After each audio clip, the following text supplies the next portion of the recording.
My sister stole my keys at 5 a.m. and crashed my brand new SUV. My mother slapped me for being irresponsible. I didn't argue, because the car they destroyed wasn't mine. It was my mother's. I, 27F, am writing this from my apartment while my family implodes 3 states away. This is the story of how my sister stole my keys, destroyed what she thought was my car, and learned the hardest lesson of her life.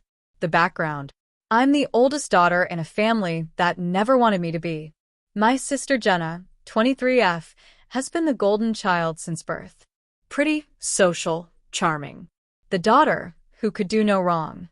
I was the serious one, the responsible one, the one who worked 2 jobs through college while Jenna partied through a degree our parents paid for. The dynamic was simple. Jenna got everything. I got what was left over. She got a brand new car for her 16th birthday. I got Dad's old pickup truck with 200,000 miles. She got her college paid for. I got "You're old enough to take out loans." She got an apartment deposit when she moved out. I got "Figure it out yourself." The pattern never changed. And when Jenna screwed up, which was often, I was somehow always to blame. My success. Despite everything, I did well for myself. Graduated with a degree in engineering. Got a job at a great company. Worked my way up to project manager. Last year, at 26, I bought my dream car, a brand new luxury SUV. Fully loaded. Beautiful silver color. Custom leather interior. I saved for 3 years. $58,000. Paid in cash. I was so proud. Posted about it on social media. My friends were thrilled for me. My family? Radio silence. Except for Jenna, who commented, "Must be nice to waste money on a car." She drove a 3-year-old BMW that our parents bought her. But sure, I was the one wasting money. The visit. Last month, I drove home to visit my parents for Thanksgiving. It's a 6-hour drive. I made it in my beautiful new SUV, enjoying every mile. When I pulled up to my parents' house, Jenna was already there. She came out to look at the car. "This is yours?" she asked. "Yep. Just bought it." "How much?" $58,000. She whistled. "Mom and Dad must have helped." "Nope. Saved for it myself." Her face did something complicated. Jealousy? Resentment? Hard to tell. "Well, it's nice," she said flatly. "Can I take it for a spin?" "Maybe later." She didn't ask again. But I caught her looking at it through the window multiple times. The setup. Here's what nobody knew. My mom had been complaining for months about her car. A 10-year-old sedan that was falling apart. "I need a new car," she'd say. "This one is on its last legs." But she wouldn't buy one. Too expensive. Too much hassle. Too many options. The week before Thanksgiving, her car died completely. Transmission failure. Not worth repairing. She called me, panicked. "I need a car. I don't have time to shop. What do I do?" I just ordered a second vehicle, a practical sedan for daily commuting. The SUV was too nice for my daily 40-mile commute. I was planning to keep it for weekends and road trips. "What if you bought my SUV?" I offered. "I'll sell it to you for what I paid." $58,000. That's so expensive. It's a great car. Barely driven. And I need to sell it anyway because my commuter car is being delivered next week. This was partially true. I did have a commuter car coming, but I wasn't planning to sell the SUV originally. However, Mom needed a car, and I needed the cash to pay off my commuter car loan. "Okay," she said. "I'll buy it." We agreed. She'd wire me the money during Thanksgiving weekend. I'd sign over the title. Easy. The plan was to handle the paperwork on Friday after Thanksgiving. Thanksgiving Day. Thanksgiving was typical. Mom praised Jenna's new job, entry-level receptionist position she'd quit within a month. Dad asked me about work. I'd just been promoted to senior project manager, but nobody seemed interested. Jenna complained about her boyfriend, her apartment, her lack of money. Mom offered to help with rent. Dad offered to co-sign a new car lease. I ate my turkey in silence. After dinner, I was exhausted. Excused myself around 9 p.m. and went to the guest room. Put my keys on the nightstand. Went to sleep. 5 a.m. I woke up to my phone ringing. Unknown number. I ignored it. It rang again. Same number. I answered. Hello. Is this Olivia Chen? Yes. This is Officer Morrison with State Police. There's been an accident involving a vehicle registered to you. My heart stopped. What? A silver luxury SUV. Registration shows your name. Can you confirm you own this vehicle? Yes. What happened? The vehicle was involved in a single-car collision, wrapped around a tree on Route 47. Driver is being transported to county hospital. Driver? I'm in my parents' house. I wasn't driving. Can you come to the scene? We need to verify some information. I threw on clothes and ran downstairs. The keys weren't on the nightstand. The SUV wasn't in the driveway. Jenna's door was open. She wasn't in her room. Oh no. The scene. I drove Dad's truck to Route 47. The scene was lit up with police lights and flares. And there, wrapped around a massive oak tree, was my SUV. Or what was left of it. The front end was completely demolished. The entire driver's side crushed. Airbags deployed. Glass everywhere. The beautiful silver paint was scraped to bare metal. The custom interior was destroyed. Total loss. Obviously. I walked up to the officer. I'm Olivia Chen. You called me. You own this vehicle? Yes. Well, technically I still own it. I'm in the process of selling it. Who was driving? I don't know for sure, but I think it was my sister, Jenna Chen. She was staying at the same house. She's 23. She's at county hospital. Broken arm, concussion, various lacerations. She'll survive. Thank God. But also, what the hell was she thinking? Did she say why she took the car? The officer checked his notes. She told the paramedics she was going to get breakfast. At 5 a.m. Breakfast. At 5 a.m. In my car. That she stole the keys for. What happened? Appears she was going approximately 70 in a 45 zone. Lost control on the curve. Overcorrected. Hit the tree. 70 in a 45. Showing off. Or drunk. Or both. We'll need to verify insurance information. And we'll need to interview the driver once she's medically cleared. Okay. I stood there looking at the wreckage. My beautiful car. Destroyed. Except it wasn't mine anymore. Not really. It was Mom's. I went to the hospital. My parents were already there. They'd been called as Jenna's emergency contacts. Mom saw me and immediately started crying. Oh, Olivia. Your car. I'm so sorry. Is Jenna okay? Broken arm. Concussion. She'll be fine. But your car. What was she doing with my keys? Mom looked uncomfortable. She said she just wanted to drive it. She didn't think you'd mind. She stole my keys while I was sleeping and took my car without permission. It was an accident. Dad walked over. The important thing is Jenna's alive. The car can be replaced. With whose money? Insurance will cover it. My insurance. My premiums will go up. For a crash I didn't cause. You'll be fine. You make good money. I stared at him. So because I make good money, it's okay that Jenna stole my car and totaled it? Don't make this about blame. She stole my car. Mom grabbed my arm. Your sister is in the hospital. Can you please not make this about you right now? I pulled my arm away and walked out. The morning after, I stayed at a hotel that night. Couldn't stand to be in that house. The next morning, I went back to my parents' house to get my things. Mom was in the kitchen on the phone with insurance. When she saw me, she hung up. We need to talk. Okay. The car is a total loss. Your insurance will pay out, but it might take a few weeks. I know how insurance works, Mom. I'm just saying you'll need to be patient. And Jenna feels terrible. She wants to apologize. Great. Can you please not be cold about this? She made a mistake. She stole my car and crashed it going 70 in a 45 zone at 5 in the morning. She's 23. Young people make mistakes. I'm 27. When I was 23, I worked 2 jobs and never stole anyone's car. You've always been responsible. Jenna's different. Yeah. She's irresponsible. And you enable it. Mom's face hardened. That's not fair. Isn't it? Jenna appeared in the doorway, arm in a cast, bruises on her face. Olivia, I'm so sorry. Why did you take my car? I just wanted to drive it. I was going to bring it back. You stole my keys while I was sleeping.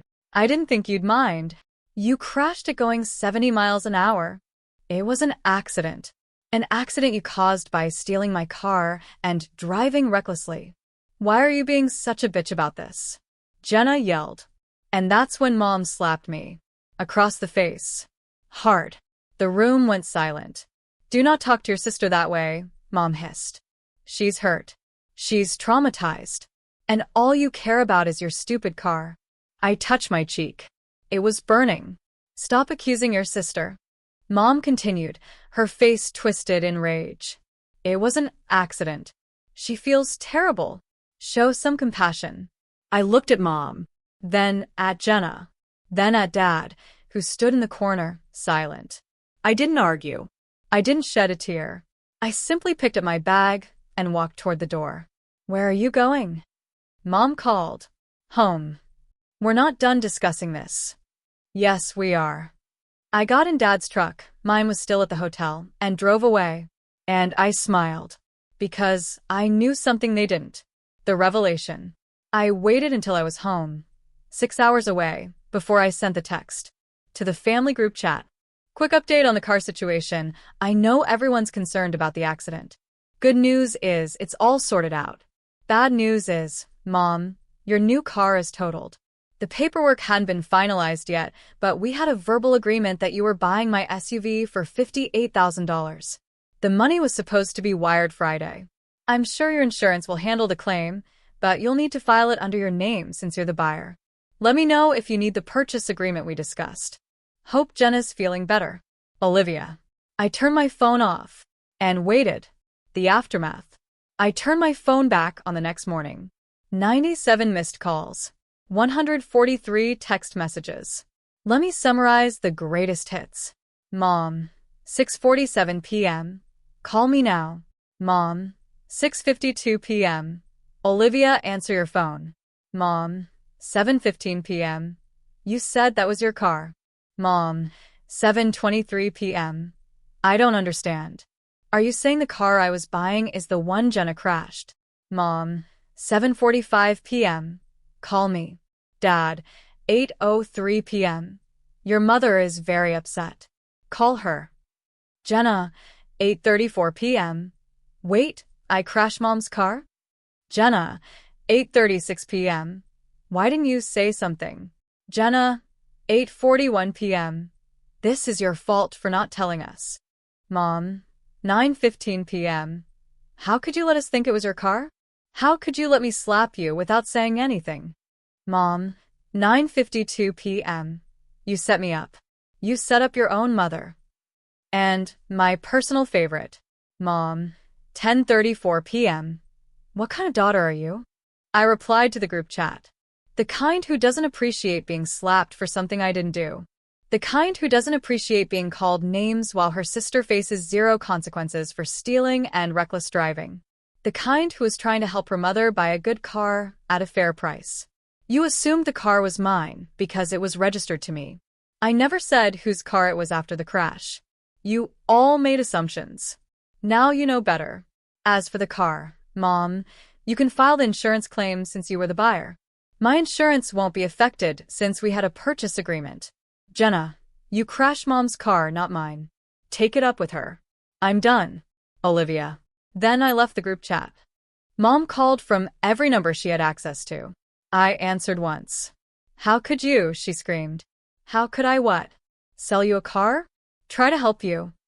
You let me think it was your car. You let me slap you. You slapped me regardless. The car's ownership doesn't change that. If I'd known it was my car. What? You wouldn't have defended Jenna? You wouldn't have called me names?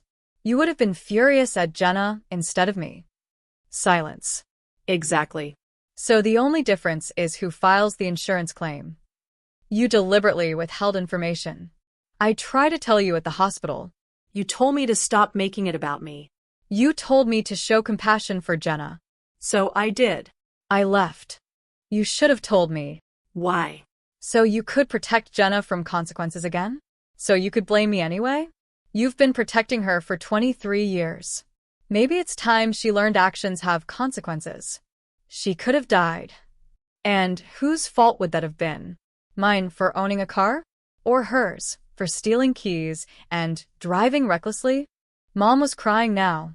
You're a horrible daughter. And you're a horrible mother. We're even. I hung up. The insurance claim. Here's how the insurance situation actually played out. Mom and I had a verbal agreement, which I confirmed via email the week before Thanksgiving, with her response agreeing to terms.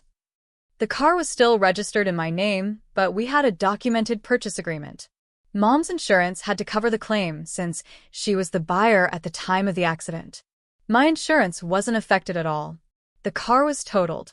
Insurance paid out $52,000, depreciation from the new purchase price. Mom was out $6,000 from the agreed purchase price. Plus, her insurance premiums went up. Plus, she still needed a car. She tried to back out of the purchase agreement, claiming it wasn't valid. My lawyer, yes, I hired a lawyer, pointed out that we had email documentation, text messages discussing the purchase, and her wire transfer authorization from her bank dated before the accident. She paid me the remaining $6,000 and bought herself a used sedan for $15,000. Total cost to Mom, $21,000 for a car she never got to drive. Jenna's consequences. Jenna got charged with unauthorized use of a vehicle, misdemeanor, reckless driving, misdemeanor, driving with a suspended license she'd forgotten to renew. This became a bigger issue. She pled guilty to avoid jail time. Lost her license for 6 months. Community service. Probation. And she owes Mom $6,000 for the difference in the insurance payout. Mom told her don't worry about it.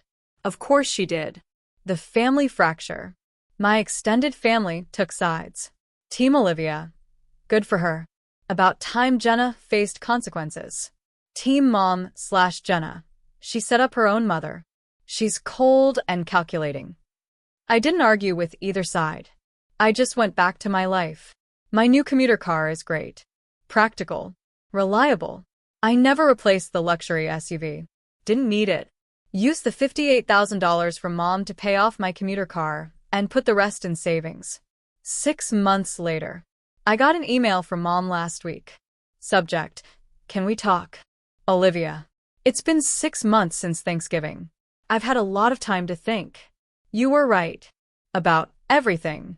I've enabled Jenna her entire life. I made excuses for her. I protected her from consequences. And when she stole your car and crashed it, my first instinct was to protect her again. To blame you. To make it your fault somehow. I slapped you. I called you names. I defended her while she destroyed what I thought was your property. Even after I found out it was my car she destroyed, I tried to blame you for not telling me sooner. Because it was easier than admitting that my daughter is irresponsible. That I've made her that way. That I've failed both of you by treating you so differently. I don't expect forgiveness. I don't deserve it. But I want you to know, I see it now. I see what I did to you. What I've been doing for years. You deserved better. You deserve better now. I'm sorry, Mom. I read it 3 times. Then I saved it. But I didn't respond. Why I didn't tell them. People ask why I didn't just tell them it was Mom's car when the accident happened. Simple answer. It wouldn't have mattered. Mom would have protected Jenna anyway. Dad would have stayed silent. I would have been blamed somehow.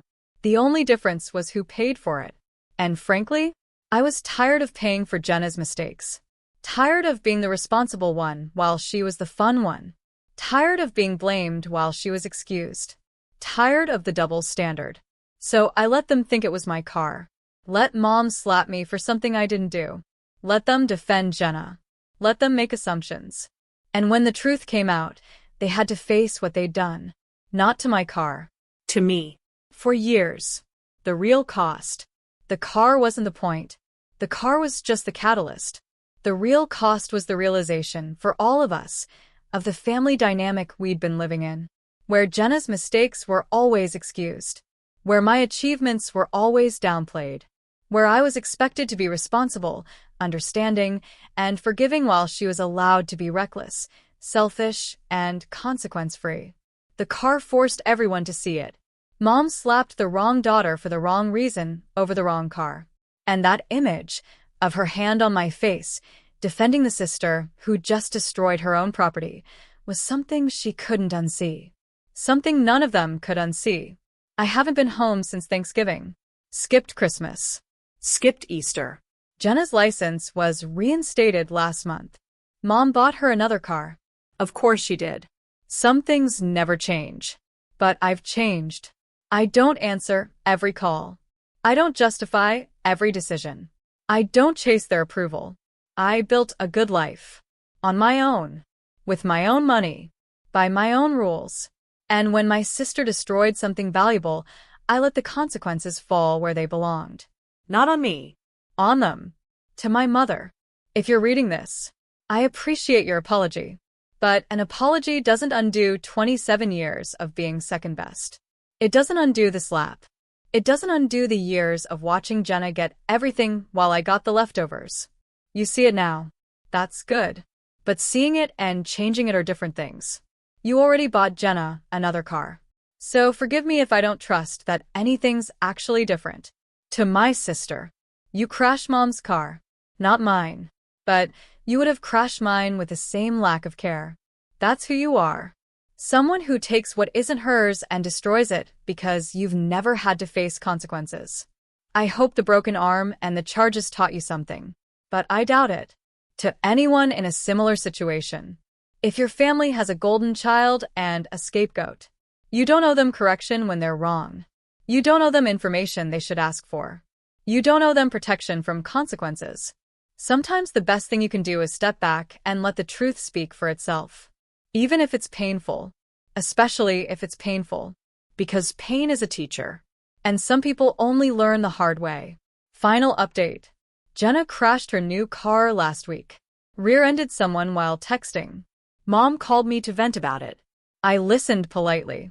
Then I said, maybe she shouldn't have a car if she can't drive responsibly. Mom was quiet. Then, you're right. But what else can I do? Stop buying her cars. She needs a car for work. Then she should have thought about that before texting and driving. You're so harsh. No. I'm honest. There's a difference. I haven't heard from her since. For everyone asking, do you feel guilty? No. I try to help my mom. She bought the car. My sister stole it and crashed it. I'm not responsible for any of that. Should you have told them sooner? Why? They made assumptions. I didn't correct them. That's not the same as lying. Was it worth losing your family over? I didn't lose my family. They lost me. There's a difference. Will you ever reconcile? Maybe. If they actually change. But I'm not holding my breath. At 5 a.m., my sister stole my keys. By sunrise, my brand new SUV was wrapped around an oak tree. My mother slapped me for being irresponsible. Stop accusing your sister, she screamed, her face twisted in rage. I did not argue. I did not shed a tear. I simply touched my cheek and looked at the wreckage. Because I knew something they didn't. The car they destroyed was not mine. It was my mother's. And watching her realize that was worth every penny. Best $58,000 I ever lost. Because I didn't lose money. I lost a family that never valued me. And gained the freedom to stop caring what they think. Worth it.